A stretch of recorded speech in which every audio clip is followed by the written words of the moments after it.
I had sailed north from St. John's in the spring of 1895 aboard a sealing schooner bound for the Pacis that rims Newfoundland, and Labrador we expected wind, ice, and the hard work of hauling seals, but not the slow, watchful presence that began to mark our camps at night. The cold and the warnings we received ashore settled on us like oilskin, practical, heavy, and impossible to ignore. We put to sea on a raw March morning with 12 men made grim by the memory of other winters. The schooner Resolute rode low in the water, her seams paying out salt, the dories lashed to her rails, harpoons stowed under tarpaulins, and a coil of spare line lashed to the binnacle. I kept the ship's log. The chronometer ticked in a brass box on the chart table, and the captain set his course by compass and by sights, taken with the sextant at noon. Captain Brophy was a man of even temper, and fewer words. He trusted instruments and men alike. He read the Labrador current as if it were a dog that might be led or lashed, and he timed our runs so the ice might be met on our terms. We carried salted provisions for months, casks of salt beef, barrels of ship's biscuit, tins of molasses, and a small keg of porter for men whose teeth were loose with the cold.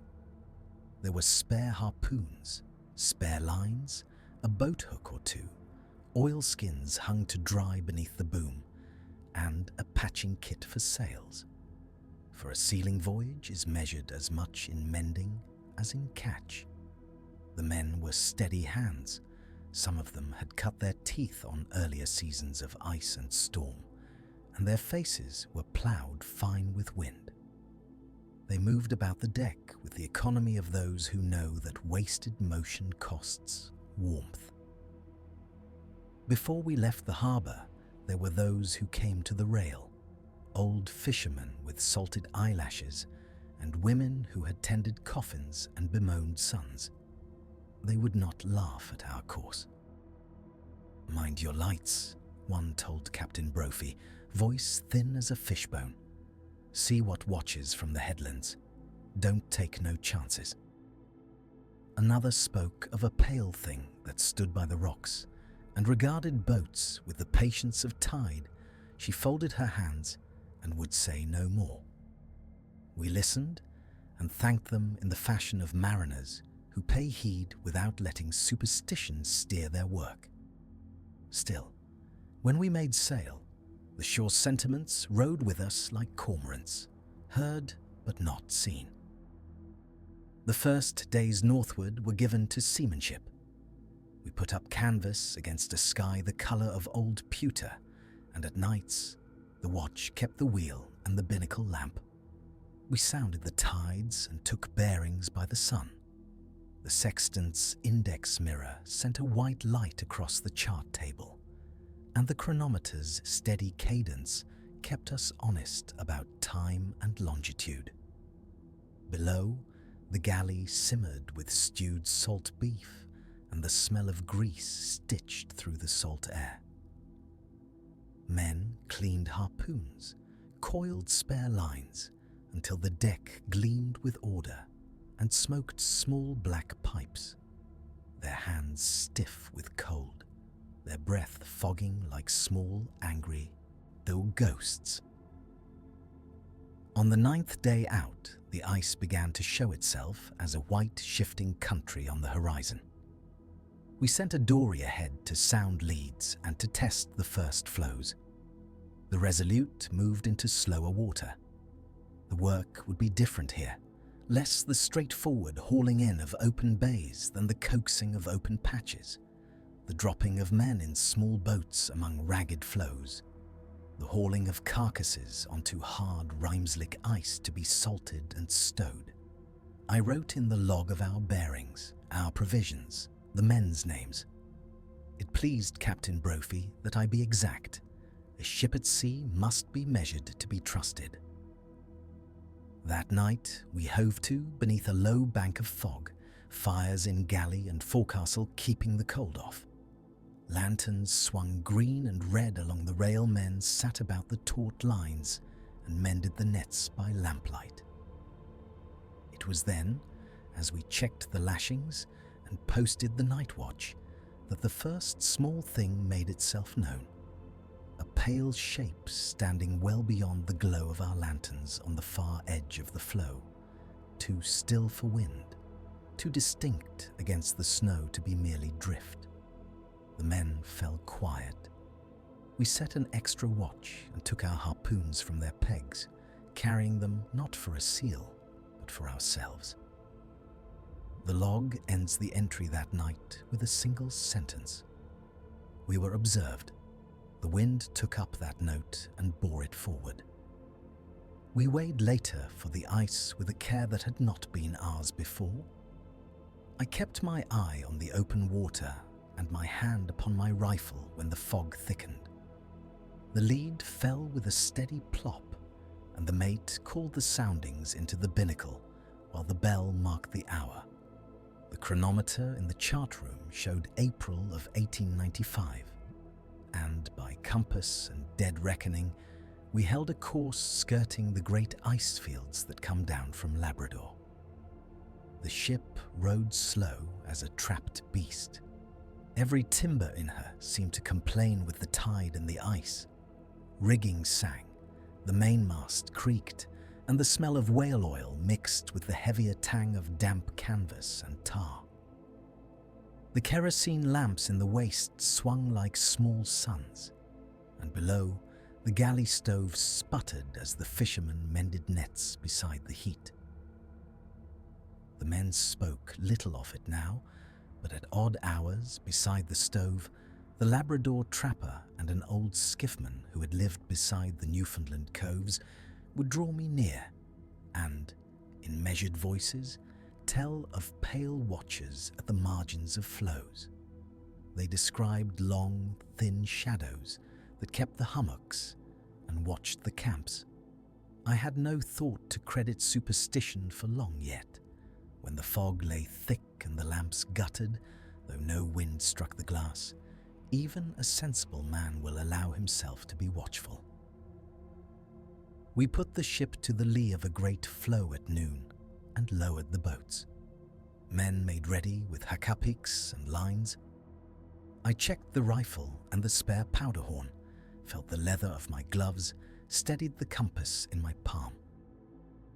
We struck a temporary camp upon the ice, 3 canvas tents pinned by blocks of cease, a small brazier to boil the seal and to keep the dogs from freezing, and lampstands hacked from wood and set deep to the floe.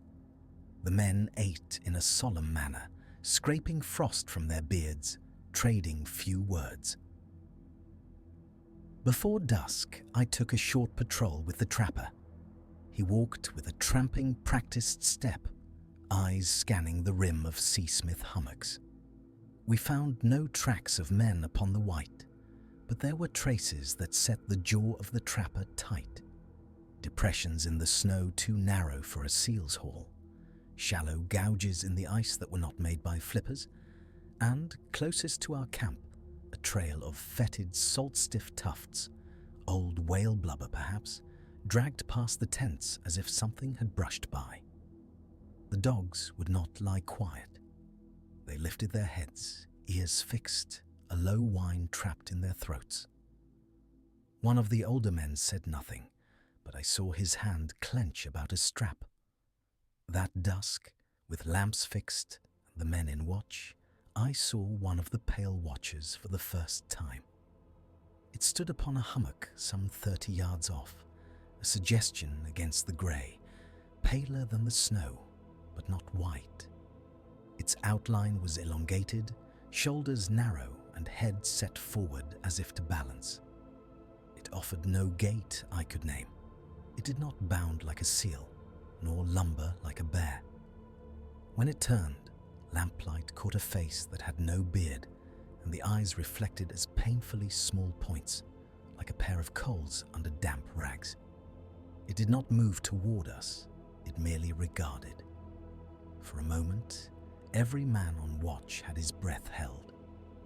I raised the rifle without sound, finger upon the trigger, and the trapper put a hand upon my sleeve, as though to remind me that this was neither a beast nor a man as we knew them. We fired a shot over its head, merely a report to warn and to claim the space. The pale watcher did not flee. It shifted its weight and, as if displeased, sank from sight behind a rise of ice. When the smoke cleared, there was no further sign, only a smear upon the floe where the tent pegs had been disturbed. That night, the men slept in uncomfortable fits, waking to check the brazier and the lamp oil, counting each to ensure none had been tampered with. By the third morning, the evidence was greater. A line of sealskins had been dragged into the drift and shredded, not torn as a beast of prey would do, but separated with a hand-like precision. An ice peg had been thrust up through the floor of one tent, flattening the bedding beneath without bloodshed. One of the watchmen swore he had felt warm breath at his cheek, though no one had approached him. The older men exchanged glances. I had difficulty reading. The trapper muttered of times when he had seen similar shapes along the Labrador coast, observant things that took from camps and then retreated to the ice. We did not flee at once. The captain, a man prouder than fearful, insisted we push on toward the channels where seals lay in numbers and where the pay for a sealing voyage was to be made. A small boat was readied to make a landing farther along the flow's edge, and I volunteered to go with the mate. We embarked in a raw, grey morning, the fog so dense that even the lamp's glow did little. As the boat scraped the ice, a pale watcher rose like a pale marker upon the nearest hummock, and for an instant its head cocked as if considering us. I felt the rifle grow heavy in my hands and the sea air bite the exposed skin of my face. We were a little band of men and a single boat between ourselves and a vast, indifferent ice field. The trapper's boots left prints that were soon claimed by the fall of new snow. We shoved off toward the floe, and the watcher watched us go. I could not say whether curiosity or calculation held it there, but I knew, with a certainty that weighed more than all the fear in the world, that we had been observed. We rode into the fog, and the hummocks behind receded into whiteness, as if something patient had set a blind between us and the sea. The tension in the boat was a tangible thing. The men moved as if every motion must be measured. We had entered the watcher's margin, and I did not know on which side of that margin we would find safety. We found the first traces on a night watch, not where ice groans and drifts were expected, but inching like a slow wound across the new fall of snow. I remember the blunt, wan light of a kerosene lantern thrown across the floe as I bent to examine them. A line of pale impressions, shallow and oddly spaced, leading straight to our deserted camp. The tarpaulin that had been lashed over the meat barrels was cut in 3 neat slits, each the same length, as if a stern hand had measured and taken what it needed without haste. A Doris painter lay abraded along the ice, the fibers frayed smooth, in a way I had seen only where cord had been rubbed over bone, or over very hard, very rough ice. Our harpoons and lines bore the same rubbing. The rawhide and hemp were satin sheen, where salt and blood would have left raggedness, and yet there was no blood to be found. The dogs would not lie quiet where those marks were. They pulled at their traces with teeth bared, at a silence that made the hair of their necks stand up. They set their noses and snarled low at an emptiness that smelled of cold and old oil. We roused men from their bunks in the cutter, 2 at a time, hands cramped with cold, and the bite of last night's grog still in us. We took bearings with a pocket compass and a sextant when the sky permitted, and we logged each discovery by the ship's ledger and by the captain's own tally. Each morning, the log recorded a new oddity: missing meat barrels, a shallow trench as if an index finger had been dragged across the surface, a faint, luminous smear on the ice that faded by noon but showed in the dark like a bruise. We tried to make the craft of our understanding fit what was plain to the eye. We set doubled watches, we lashed the meat barrels into the ice and trenched about them with shovels until fingers burned numb. We coated ropes with tar, and the tarred places were as smooth as bone where whatever had touched them had passed. We rigged trip lines in the lee of the dory and found them cut clean as the tarpaulin. No torn fibres, no drag that would tell of a brutish force. When the men fired a charge into a bank of snow to startle whatever prowled at night, the report came back hollow and the snow fell without sign. The lanterns that an hour before had shivered gave no reflection from eyes. I noted measurements because that was what steadied us. The impressions were 3 to 4 inches deep at most, 8 to 10 inches long. Their spacing was neither like a man's stride nor like the marks left by a seal's belly.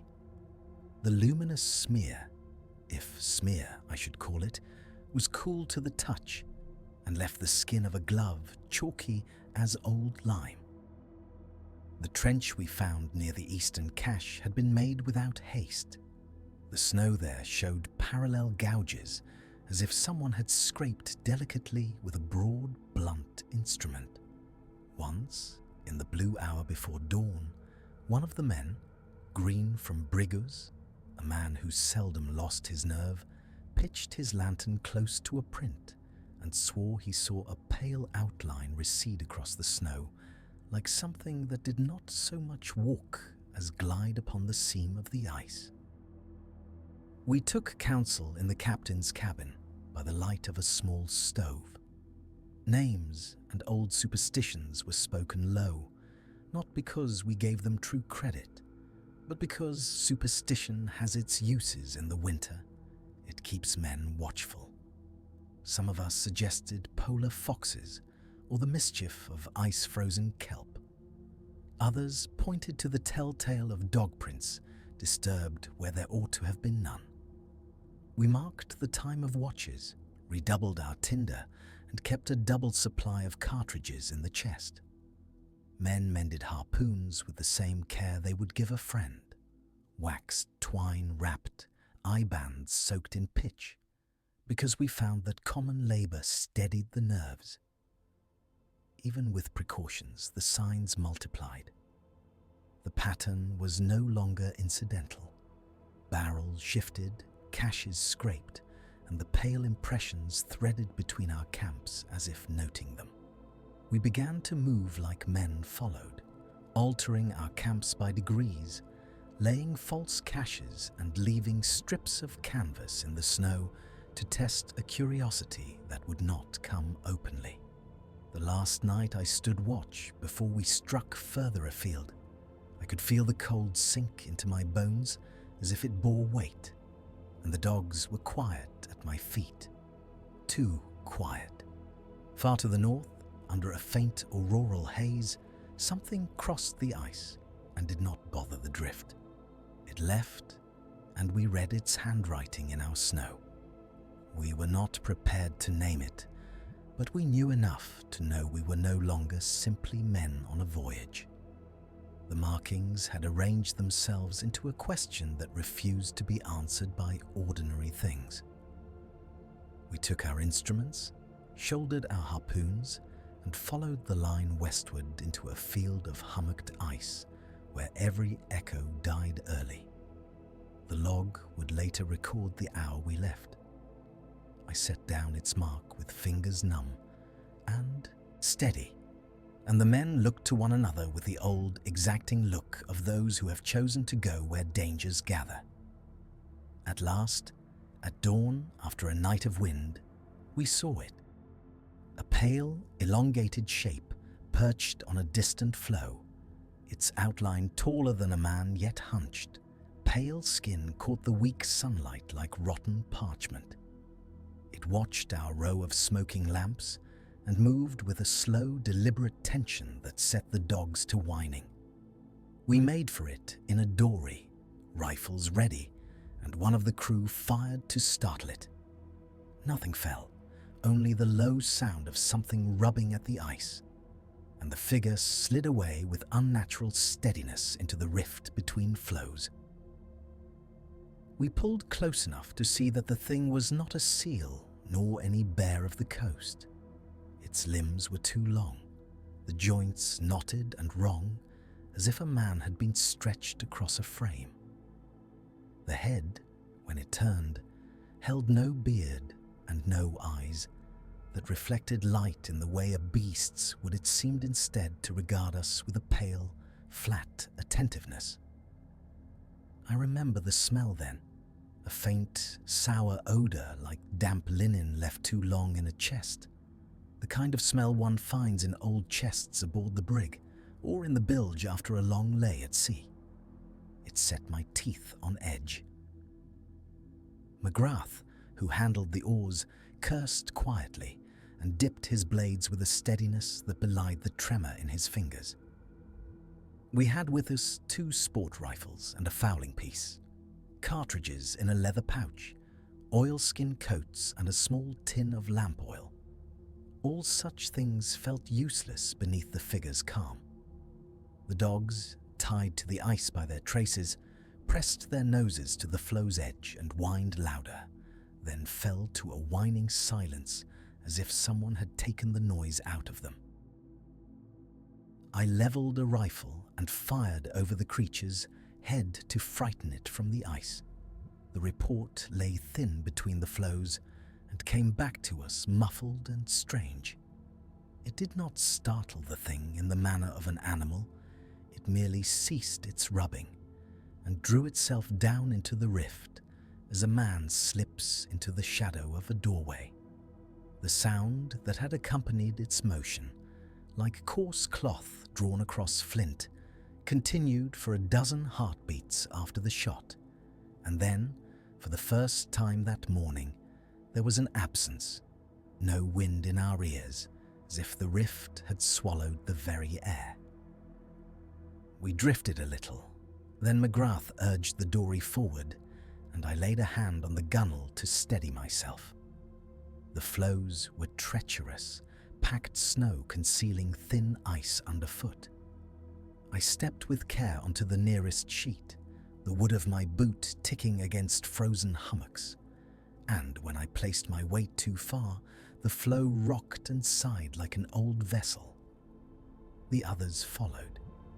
Close to where the pale shape had been, the ice bore scores of fine, parallel scrapes, as though something with many fingers had worn at it. Between those lines were traces of a pale substance, like the residue of something scraped from a rag. I took a gloved finger and found it powdery and cold as bone. Tommy, who had kept the smoking lamps, found his lamp's wick smothered in a crust of the same powder. He spat it into the snow and complained of a numbness in his lips. We compared notes. Small, elongated prints in the snow, the fur of something caked to the flow's edge, and that rubbing sound echoed by the walls of the rift when we cupped our ears to listen.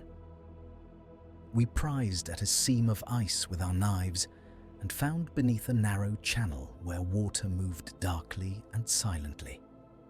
There was no sign of blood, no great gouge, only the marks and the powder, and the impression as though something had been slipped away with deliberation. We debated pursuit. The lead man, O'Leary, argued to give chase by boat.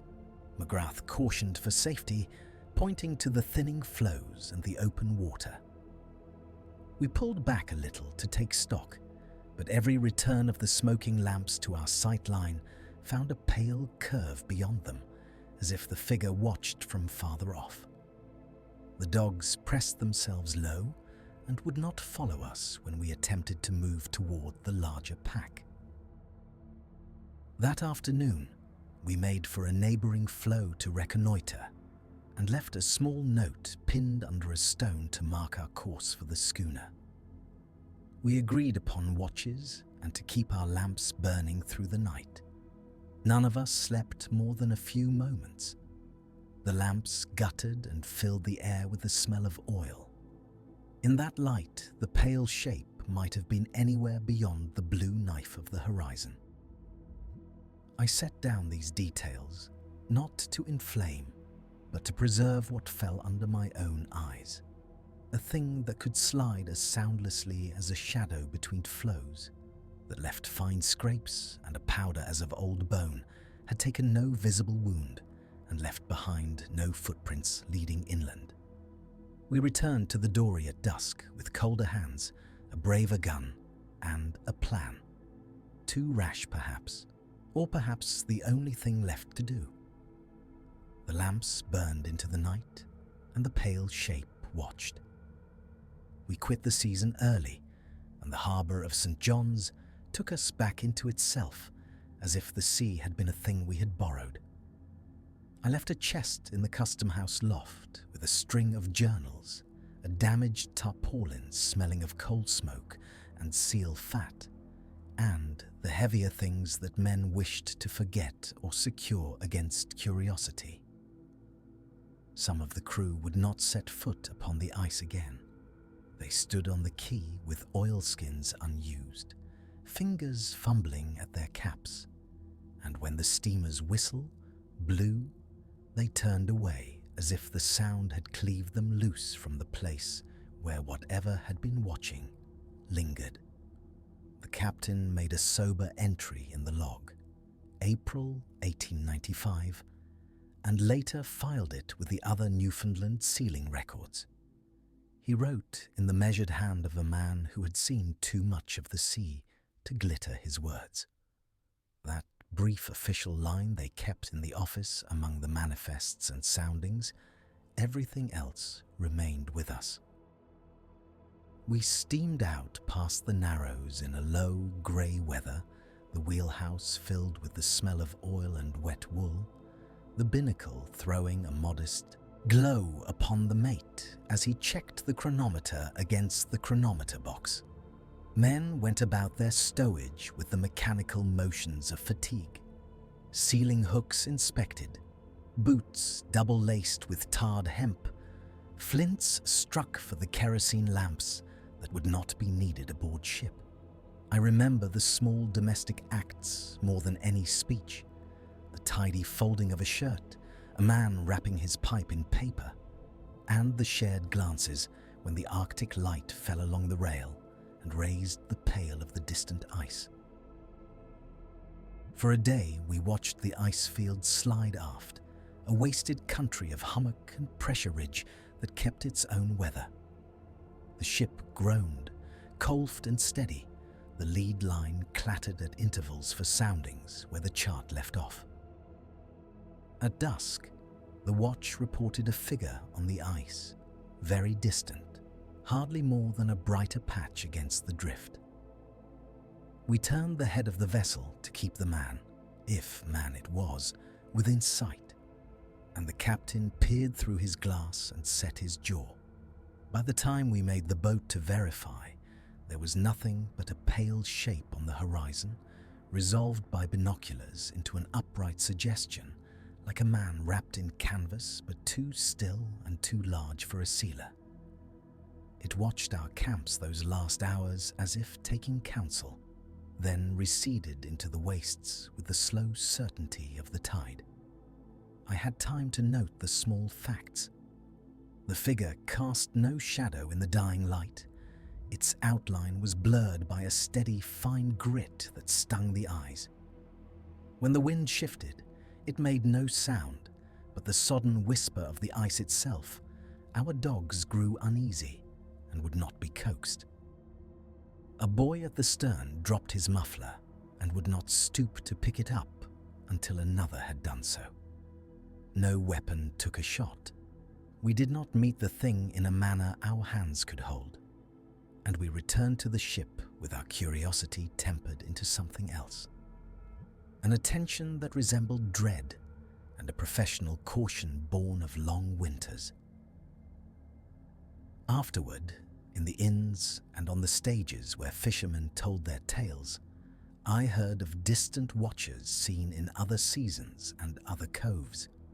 Some said they were spectres of drowned men.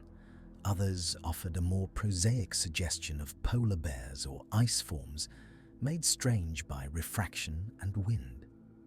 No explanation took hold in the way a certainty does. There were always countervailing facts, contradictory reports, and men who would not speak the fuller truth for fear of ridicule or consequence. The captain's log and the chest in St. John's gathered the evidence we could not reconcile, and my own pages took the rest. Years have passed.